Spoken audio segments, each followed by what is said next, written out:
को कॉन्स्टेंटिनोपल भेजा।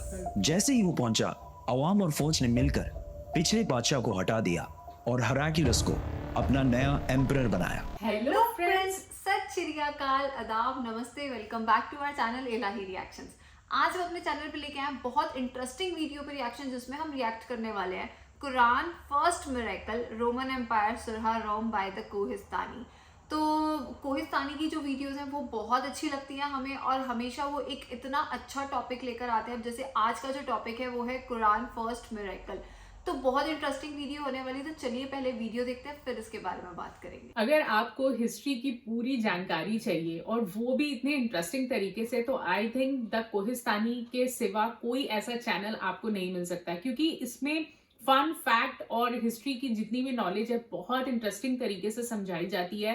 तो चलिए देखते हैं कि आज की इस वीडियो में क्या खास होने वाला है, और टॉपिक बहुत ज्यादा इंटरेस्टिंग है। तो बिना किसी देरी के शुरू करते हैं आज की इस वीडियो को। कुरान की सबसे बड़ी प्रेडिक्शंस में से एक द ग्रेट रोमन एम्पायर के बारे में थी। जब सुपर पावर रोमन एम्पायर बिल्कुल खत्म होने वाली थी, उसी टाइम कुरान ने कहा कि नहीं, जंग रोमन एम्पायर ही जीतेगी।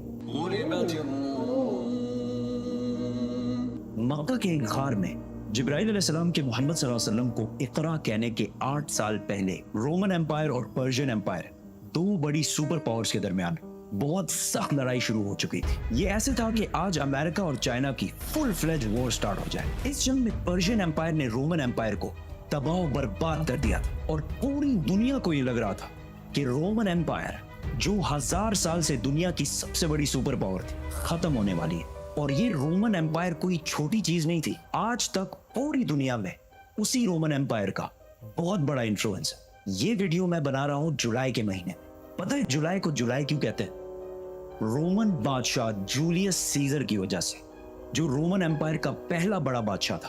और जुलाई के बाद ऑफ कोर्स अगस्त आएगा, जो रोमन्स के दूसरे बड़े बादशाह ऑगस्टस के नाम पर रखा गया है। और इस सब के अलावा जितने प्लैनेट्स हैं, जुपिटर, मार्स, वीनस, ये भी इसी रोमन एम्पायर के खुदाओं के नाम पर रखे गए हैं। रोमन एम्पायर इस्लाम से 300 साल पहले दो पार्ट्स में बढ़ चुकी थी, ईस्टर्न और वेस्टर्न रोमन एम्पायर। जिसके बाद वेस्टर्न रोमन एम्पायर तो आहिस्ता आहिस्ता खत्म हो गई, लेकिन eastern Roman Empire, Byzantine Empire, फिर भी दुनिया की सुपर पावर रही। इस जंग में ऐसे लग रहा था कि पर्शियंस आखिरकार इस रोमन एम्पायर को खत्म कर देंगे।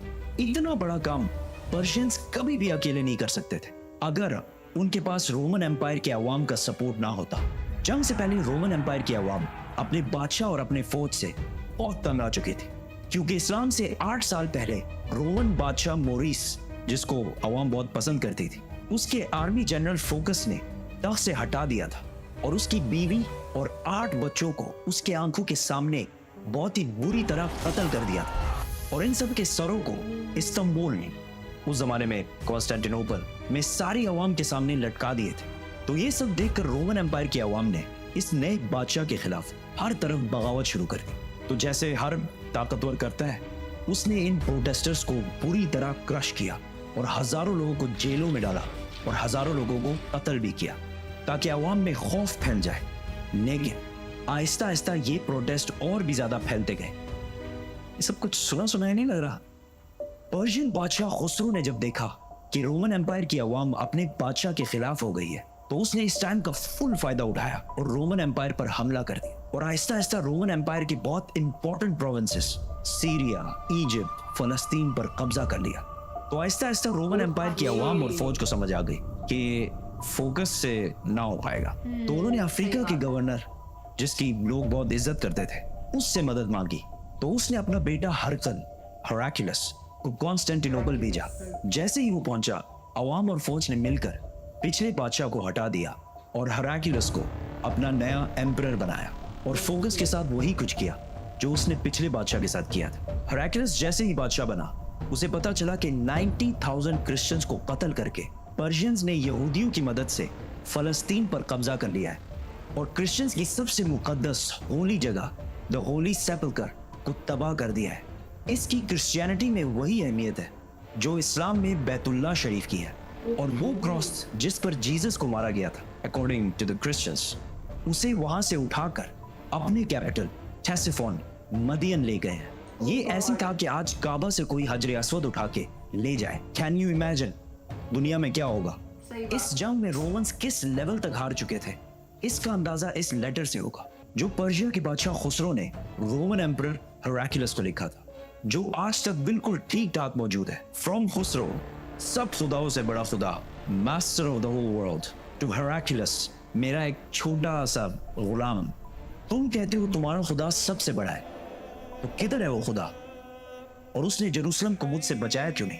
ये सब दो सुपर पावर्स के दरमियान इधर हो रहा था, लेकिन इससे बहुत दूर मक्का के गार में खुदा ने एक आदमी की तरफ अपना एक फरिश्ता भेजा और कहा, Muhammad, read. इस्लाम ने आते ही यहूदी और क्रिश्चियंस के सारे पैगंबरों को सही कहा, जिसकी वजह से पहले लोगों को लग रहा था कि इस्लाम एक नया रिलीजन नहीं बल्कि क्रिश्चियनिटी की ही एक ब्रांच है। तो मक्का वाले मुसलमानों को ताने देने लगे कि जिस तरह आग की इबादत करने वाले पर्शियंस ने रोमन एम्पायर को तबाह कर दिया है, उसी तरह तुम मुसलमानों को भी तबाह करेंगे। उस टाइम क्रिश्चियंस और मुसलमानों का एक ही हाल था और दोनों का इन हालात से निकलना इम्पॉसिबल लग रहा था। इतने टेंस और सख्त टाइम में अल्लाह ने कुरान के सूरह रोम में रोमन्स और मुसलमानों दोनों की कामयाबी की प्रेडिक्शन की। बिस्मिल्लाहिर्रहमानिर्रहीम। पास वाले मुल्क में रोमन्स डिफीट हो चुके हैं, लेकिन इस हार के कुछ ही साल बाद ये दोबारा कामयाब होंगे और वो दिन वो होगा जब अल्लाह की दी हुई फतह पर मुसलमान खुशियां मना रहे होंगे। इन आयत में दो प्रेडिक्शंस की गई हैं कि आज तो रोमन्स हार रहे हैं, लेकिन कुछ सालों बाद रोमन्स दोबारा कामयाब होंगे और उसी दिन मुसलमान भी अपनी कामयाबी का जश्न मना रहे होंगे। अच्छा। मक्का में सबने इन आयत का बहुत मजाक उड़ाया कि रोमन एम्पायर का बच जाना इम्पॉसिबल है, लेकिन हजरत अबू बकर रज़ी अल्लाह तआला अन्हु का इस्लाम के पहले दिनों में ही कुरान पर इतना यकीन था कि उन्होंने मक्का के एक काफिर से शर्त लगाई कि अगर रोमन्स 3 साल बाद कामयाब ना हुए तो मैं तुम्हें 10 ऊँट दूंगा, और अगर कामयाब हो गए तो उस टाइम तक इस्लाम में गैम्बलिंग और शर्त लगाना बैन नहीं हुआ था।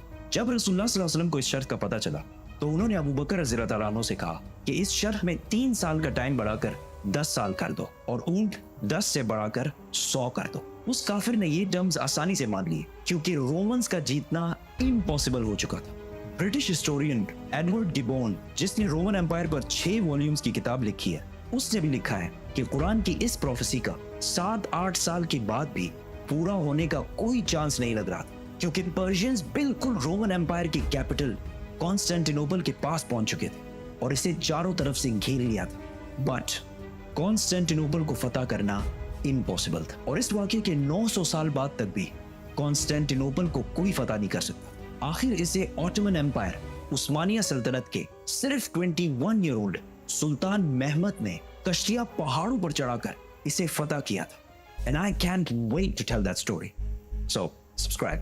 कॉन्स्टेंटिनोपल जब हर तरफ से घेर लिया गया तो हेराक्लियस ने पर्शियन बादशाह खुसरो को खत लिखा और उससे भीख मांगी कि तुम जो कहोगे हम करेंगे, सिर्फ हमें जिंदा रहने दो। लेकिन खुसरो ने कहा, एक शर्त है, तुम्हें क्रिश्चियनिटी छोड़कर हमारे रिलीजन मतलब आग की इबादत करनी पड़ेगी। तो रोमन एम्परर हेराक्लियस अपनी कैपिटल कॉन्स्टेंटिनोपल को छोड़कर ब्लैक सी की तरफ से पर्शियन एम्पायर की नॉर्दर्न साइड पे आ गया और उसी टाइम रसूलुल्लाह सल्लल्लाहु अलैहि वसल्लम भी मक्का को छोड़कर मदीना हिजरत कर गए। यहाँ पर हेराक्लियस ने पोप से मदद मांगी और उसे कहा कि पर्शियंस मेरे खिलाफ नहीं है, ये क्रिश्चियनिटी के खिलाफ है। तो पोप ने पूरे यूरोप से पैसे जमा किए और हेराक्लियस को भेजे, जिससे हेराक्लियस ने पर्शियन एम्पायर की नॉर्दर्न साइड से एक सरप्राइज अटैक की तैयारी की और पर्शियंस पर फुल फोर्स के साथ हमला कर दी। क्योंकि पर्शियंस सारे इस्तांबुल फतह करने में बिजी थे तो उनके अपने किंगडम का डिफेंस बहुत कमजोर हो गया था। हेराक्लियस बहुत तेजी से आगे बढ़ता गया और एक के बाद एक सिटी फतह करता गया और आखिरकार वो उस सिटी पहुंचा जो पर्शियंस के लिए सबसे होली सिटी थी, जो पर्शियंस का मक्का था, जिसमें उनका सबसे बड़ा आग का टेंपल भी था, जिसमें आग बहुत सालों से जल रही थी। तो हेराक्लियस ने अपना पूरा बदला लिया और उस सिटी को उसी तरह तबाह किया जिस तरह उन्होंने जेरूसलम को तबाह किया था। इस वाक़ये के बाद गेम कंप्लीटली चेंज होने लगा और ये कई सालों में रोमन्स की पहली बड़ी जीत थी और वो इसके बाद अपनी खोई हुई सल्तनत दोबारा हासिल करने लगे। और इसी टाइम सिर्फ 313 मुसलमानों ने मक्का के काफिरों को जंगे बदर में हरा दिया और अपनी पहली जंग जीतने का जश्न मनाने लगे। और कुरान की प्रोफेसी पूरी हो सच गई। में। अबू बकर रज़ी अल्लाह तआला अन्हु ने जो शर्त लगाई थी वो जीत गए और मक्का के उस बंदे ने उसे 100 ऊंट दिए। लेकिन उस टाइम इस्लाम में गैम्बलिंग और शर्त लगाना हराम हो चुका था। तो रसूलुल्लाह सल्लल्लाहु अलैहि वसल्लम ने कहा कि ये 100 के 100 ऊंट गरीबों में बांट दो। हेराक्लियस आगे बढ़ता गया और आखिर पर्शिया के कैपिटल टेसिफोन मदियन को चारों तरफ से घेर लिया। पर्शियंस को जब कोई और उम्मीद नजर नहीं आई तो खुसरो के बेटे ने अपने बाप और अपने 18 भाइयों के सर काट दिए और रोमन एम्पायर के सामने सरेंडर कर दिया। और इस जंग में रोमन एम्पायर का जितना नुकसान हुआ था वो सारे पैसे वापस करने का वादा किया और अपनी सारी फौज को रोमन एम्पायर से वापस बुला लिया। मतलब पर्शियन एम्पायर बहुत ही बुरी तरह हार गई। रोमन एम्पायर ने उस क्रॉस को जो पर्शियंस जेरूसलम से बहुत गुरूर में लेकर गए थे वापस लाया और उसे उसी जगह पर रखा जहां वो पहले था। और इसी साल मुसलमानों और मक्का वालों के दरमियान सुलह हुदैबिया की हिस्टोरिक एग्रीमेंट हुई जिससे मुसलमानों की तकदीर हमेशा के लिए बदल गई और कुरान ने इसे एक बहुत बड़ी फतह कहा। हेराक्लियस अब तो दुनिया का सबसे ताकतवर बादशाह बन गया था। लेकिन सुलह हुदैबिया के कुछ ही अरसे बाद रसूलुल्लाह सल्लल्लाहु अलैहि वसल्लम ने इसी हेराक्लियस को एक लेटर लिखा और इसे इस्लाम की दावत दी। लेकिन हेराक्लियस नहीं माना और अगले कुछ ही सालों में मुसलमानों ने ऑलमोस्ट पूरी रोमन एम्पायर को फतह कर लिया और सिर्फ रोमन एम्पायर को नहीं पर्शियन एम्पायर को भी फतह कर लिया और आज तक मुसलमानों से ये इलाके दोबारा कोई भी नहीं छीन सका।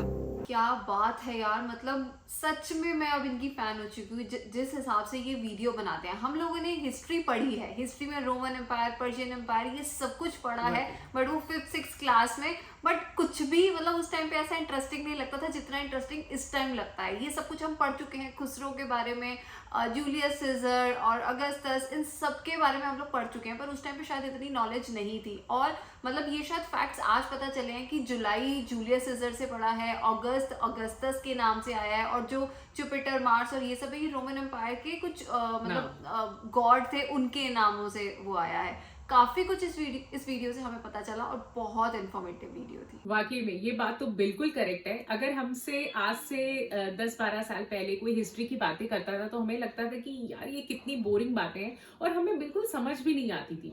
लेकिन जो कुछ भी हमने अपने बचपन में पढ़ा है, ये बात बिल्कुल ट्रू है। हमने रोमन एम्पायर और पर्शियन एम्पायर के बारे में और जूलियस सीजर की मैंने बहुत सारी नॉवेल्स पढ़ी हैं, तो हमेशा ऐसा लगता था कि ये पता नहीं कैरेक्टर है भी या ये फिक्शनल कैरेक्टर्स हैं। लेकिन आज जब मैं इन वीडियोस को देख रही हूँ और हिस्ट्री सारी समझ रही हूँ तो मुझे एक एक चीज समझ आ रही है कि हाँ ये हमने पढ़ा था, ये सब चीजें हुई थी। तो वाकई में बहुत मतलब अगर आप हिस्ट्री को बहुत फन फैक्ट के साथ प्रेजेंट करें तो हिस्ट्री काफी ज्यादा इंटरेस्टिंग हो जाती है। And thanks to this channel Kohistani की इन्होंने इतनी अच्छी तरीके से और बाखूबी तरीके से हमें सारी हिस्ट्री समझाई कि कैसे रोमन एम्पायर जो है वो पूरी तरीके से हारते हारते एक बार फिर से बना और उठा, और इस्लामिक धर्म किस तरीके से दोबारा रेज हुआ। तो वाकई में वीडियो बहुत बहुत ही अच्छी थी। तो ठीक है गाइस, इस वीडियो को यहीं पर एंड करते हैं। होप करते हैं आपको भी पसंद आई होगी। वीडियो अच्छी लगी है तो वीडियो को लाइक करना, चैनल पे नए हो तो चैनल को सब्सक्राइब करना, कमेंट सेक्शन में जरूर बताना ये वीडियो कैसी लगी, और हम मिलेंगे एक नई वीडियो में। तब तक के लिए ओके बाय।